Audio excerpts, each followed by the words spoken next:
അതൊരു ബ്ലൈൻഡ് ലൂപ്പാണ്. അതായത് ഒരു സൈഡിൽ കൂടെ മാത്രമേ അതിനൊരു ഡ്രെയിനേജ് ഉള്ളൂ. അപ്പോൾ അതിൽ ഇൻഫെക്ഷൻ വന്നു കഴിഞ്ഞാൽ പിന്നെ അത് മാറാൻ ഒരു സാധ്യതയില്ല. ഈ പെൺകുട്ടികൾക്കൊക്കെ ഫ്യൂച്ചറിൽ കുഞ്ഞുണ്ടാകാൻ വരെ ചിലപ്പം അതിനൊരു ബുദ്ധിമുട്ടുണ്ടാകുമെന്ന് വരും, ഇൻഫെർട്ടിലിറ്റിയിലേക്ക് വരെ പോയെന്നിരിക്കാം. ഈ പഴുപ്പ് കൊച്ചു കുട്ടികളിലായാലും വലിയവരിലായാലും ബ്ലഡിൽ കൂടെ കയറി മറ്റ് ഓർഗൻസ്, അതായത് ലിവറിൽ പോകാം, കിഡ്നിയിൽ പോകാം, ലങ്സിലൊക്കെ പോകാം. ഡോക്ടർ ടോക്കിങ്ങിൽ ഇന്ന് നമ്മളോടൊപ്പം ഉള്ളത് മോഹൻ സ്കിൻ ആൻഡ് ഗ്യാസ്ട്രോ കെയറിലെ gastro surgeon doctor Anush Mohan. Doctor, welcome to the show. Doctor, എനിക്ക് ചോദിക്കാനുള്ളത്, എൻ്റെ ഒരു ഫ്രണ്ട് ഉണ്ടായിരുന്നു. അപ്പോൾ പുള്ളിക്കാരുടെ മോൾക്ക് ഇതുപോലെ അപ്പൻഡിസൈറ്റിസ് അസുഖം വന്നിട്ട് ഹോസ്പിറ്റലിൽ പെട്ടെന്ന് കൊണ്ടുപോയപ്പോൾ തന്നെ അവർ പറഞ്ഞു സഡൻ ആയിട്ട് സർജറി ചെയ്യണമെന്ന് പറഞ്ഞു. ഈ അപ്പൻഡിസൈറ്റിസ് എന്ന് പറയുന്ന രോഗം വന്നു കഴിഞ്ഞാൽ ഇങ്ങനെ പെട്ടെന്ന് തന്നെ സർജറിയിലേക്ക് പോവുകയാണോ ചെയ്യുന്നത്? അതിൻ്റെ ആവശ്യമുണ്ടോ? അപ്പൻഡിസൈറ്റിസ് എന്ന് പറയുന്നത് ഒരു നമ്മൾ ചെറുകുടലിനും വൻകുടലിൻ്റെ ഇടയ്ക്ക് ജോയിൻ ചെയ്യുന്ന ഭാഗത്തായിട്ട് ഒരു വിരൽ പോലത്തെ ഒരു അവയവമുണ്ട്, അതാണ് അപ്പൻഡിക്സ് എന്ന് പറയുന്നത്.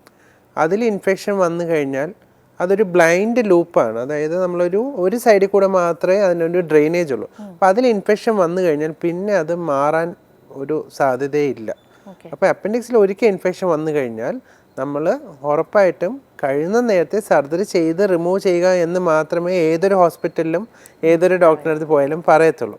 കാരണം അപ്പൻഡിക്സ് ഒരിക്കൽ ഇൻഫെക്ഷൻ ആയി കഴിഞ്ഞാൽ പിന്നെ അത് സർജറി ചെയ്ത് റിമൂവ് ചെയ്യുന്നത് വരെ നമുക്കത് എന്നും ഒരു ബുദ്ധിമുട്ട് തന്നെ ആയിരിക്കും. അപ്പൻഡിക്സിനകത്ത് ഇൻഫെക്ഷൻ വരുമ്പോൾ ചില സമയത്ത്, അതായത് ഇപ്പോൾ സാഹചര്യം നോക്കിയിട്ട് പേരൻസിന് ബുദ്ധിമുട്ട്, അല്ലെങ്കിൽ ഇപ്പോൾ ഒരു ട്രാവലിൻ്റെ ഇടയ്ക്ക് ഒരു കുട്ടിയെ എവിടെയെങ്കിലും വേറെ അന്യനാട്ടിൽ വെച്ച് വല്ല ഇൻഫെക്ഷൻ വന്നു കഴിഞ്ഞാൽ അങ്ങനത്തെ ഒരു സാഹചര്യം, അല്ലെങ്കിൽ ആ കുട്ടിക്ക് ഒരു എക്സാം ഉണ്ട്, അങ്ങനത്തെ സിറ്റുവേഷനിലൊക്കെ മാത്രമാണ് നമ്മൾ ആൻറ്റിബയോട്ടിക്സ് എടുത്ത് നോക്കാം, തൽക്കാലത്തേക്ക് കൺട്രോൾ ചെയ്ത് നോക്കാം എന്നുള്ളൊരു ഓപ്ഷൻ കൊടുക്കുന്നത്. കാരണം തൽക്കാലത്തേക്ക് ആൻറ്റിബയോട്ടിക്സ് കൊടുത്ത് കൺട്രോൾ ചെയ്താൽ പോലും അത് ഇൻഫെക്ഷൻ കുറച്ച് കഴിയുമ്പോൾ പിന്നെ ഇൻഫെക്ഷൻ വരാനും, അത് ചിലപ്പോൾ ഇതുപോലെ മൈൽഡ് ഇൻഫെക്ഷൻ ആയിരിക്കണം എന്നില്ല, ചിലപ്പോൾ അന്നൊരു സിവിയർ ഇൻഫെക്ഷനിലേക്കായിരിക്കും പോവുക. അപ്പോൾ അങ്ങനെയുള്ള സാഹചര്യങ്ങൾ ഒഴിവാക്കാൻ ഒരു 6 വീക്സ്, അതായത് ആൻറ്റിബയോട്ടിക് കൊടുത്ത് 1 മാസമോ 1.5 മാസമോ കഴിഞ്ഞ് തന്നെ നമ്മൾ അപ്പൻഡിക്സ് റിമൂവ് ചെയ്യുന്നത് തന്നെയാണ് ഏറ്റവും ഉചിതം. ഡോക്ടർ, അതുപോലെ തന്നെ ഇതൊരു 4 വയസ്സുള്ള കുട്ടിയായിരുന്നു. അപ്പോൾ അപ്പൻഡിസൈറ്റിസ് എന്ന് പറയുന്ന രോഗമുണ്ട് എന്ന് മനസ്സിലാക്കി അതിനുശേഷം ഒരു കീ ഹോൾ സർജറി ആയിരുന്നു ചെയ്തത്. പിന്നെ അതിൽ വീണ്ടും ഇൻഫെക്ഷൻ എന്തോ വന്നു, വീണ്ടും ആ സർജറി ചെയ്യണമെന്ന് പറഞ്ഞു. എന്തുകൊണ്ടായിരിക്കും അങ്ങനെ വന്നിട്ടുണ്ടാവുക? അതെ, അപ്പോൾ അനീഷ പറയുന്നത് കേൾക്കുമ്പോൾ തന്നെ മനസ്സിലാവും അത് ഈ ഞാൻ നേരത്തെ പറഞ്ഞ പോലെ ഒരു കോംപ്ലിക്കേറ്റഡ് കേസായിരുന്നു. ഇതൊരു പെൺകുട്ടി ആണോ? പെൺകുട്ടി.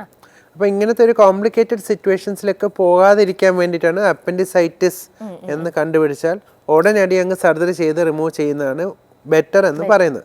കാരണം ഈ ഒരു സിറ്റുവേഷനിൽ പോലെ ചില സമയത്ത് ഇത് പഴുത്ത് പൊട്ടി അടുത്തുള്ള അവയവങ്ങളോട്ടൊക്കെ പഴുപ്പ് സ്പ്രെഡായി, ഇപ്പോൾ ഈ പെൺകുട്ടിയാണെന്ന് പറഞ്ഞല്ലോ, അപ്പോൾ ഈ യൂട്രസിൻ്റെ അടുത്തും ഓവറിയുടെ അടുത്തും ഈ ഓവറിയുടെ ട്യൂബിൻ്റെ അടുത്തും എല്ലാം ഈ പഴുപ്പ് കെട്ടും.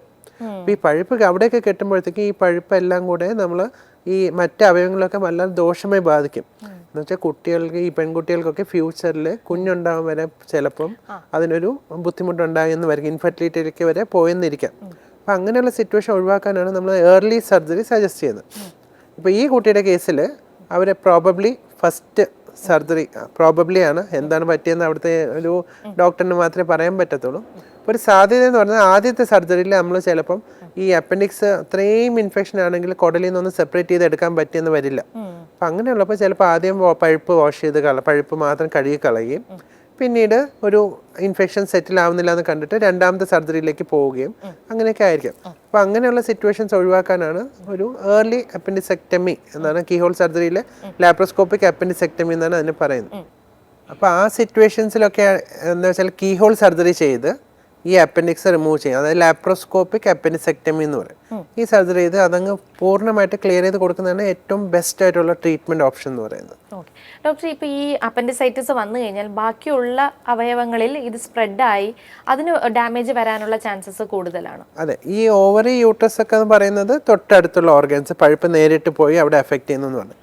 ഇത് കൂടാതെ ഈ പഴുപ്പ് കൊച്ചു കുട്ടികളിലായാലും വലിയവരിലായാലും ബ്ലഡിൽ കൂടെ കയറി മറ്റ് ഓർഗൻസ്, അതായത് ലിവറിൽ പോകാം, കിഡ്നിയിൽ പോകാം, ലങ്സിലൊക്കെ പോകാം. അപ്പം അങ്ങനെ അത്രയും സിക്ക്, അതായത് വെന്റിലേറ്റർ, കുട്ടി ചിലപ്പോൾ വെന്റിലേറ്ററിലാകാം, അത് ചിലപ്പോൾ ഡയാലിസിസിലേക്കൊക്കെ പോകേണ്ട സാഹചര്യമൊക്കെ വരാം.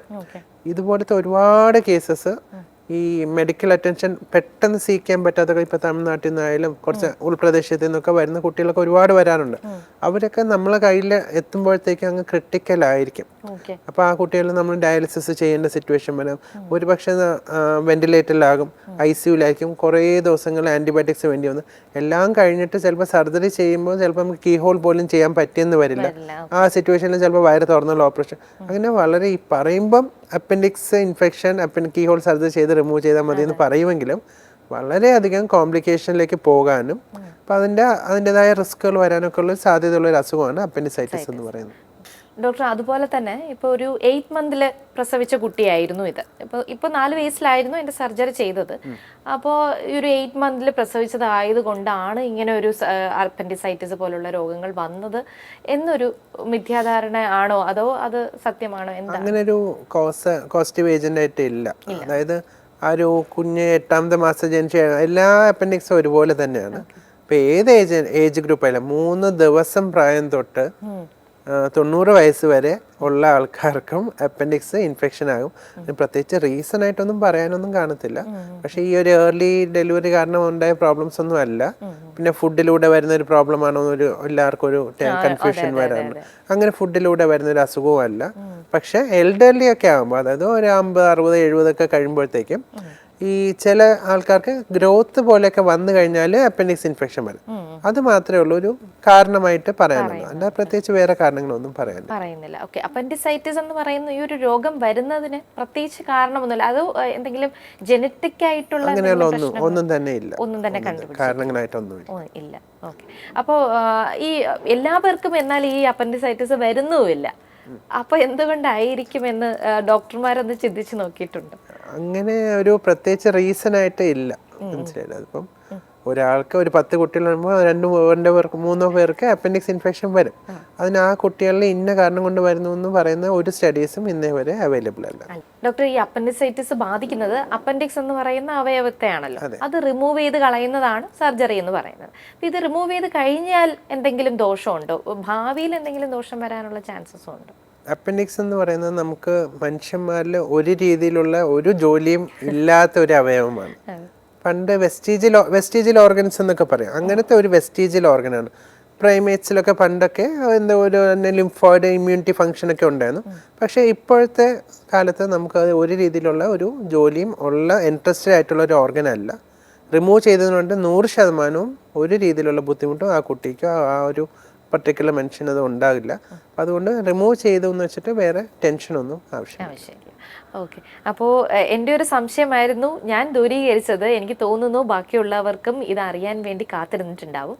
മറ്റൊരു എപ്പിസോഡിൽ അടുത്തൊരു കണ്ടന്റുമായിട്ട് വീണ്ടും എത്താം. നമസ്കാരം. Thank you.